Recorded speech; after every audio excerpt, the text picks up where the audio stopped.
Можете ли да използвате Wi-Fi камера без наличието на интернет? Отговорът е да. И сега ще ви покажа как да я свържете. Изваждаме камерата от кутията, свързваме я с захранващият адаптер, изчакваме го да си направи първоначалния тест и си намираме остър предмет, с който да натиснем ресет бутона, който се намира в долната част на камерата, точно до картата памет. Натискаме бързо ресет бутона няколко пъти, докато каже AP Mode. Супер! Идеално!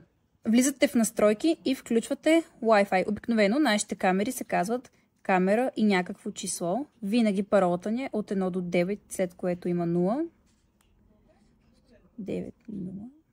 Изчакваме го да се свърже и влизате в приложението I Can See. Позволяваме свързването с камерата и телефона. Можем да контролираме камерата и да управляваме само когато сме в нейният обсек. Можем да я насочваме наляво, надясно, нагоре и надолу. Всяка Wi-Fi камера, която работи с I Can See, предлага тази опция. Разгледайте ги на kasabasystems.com.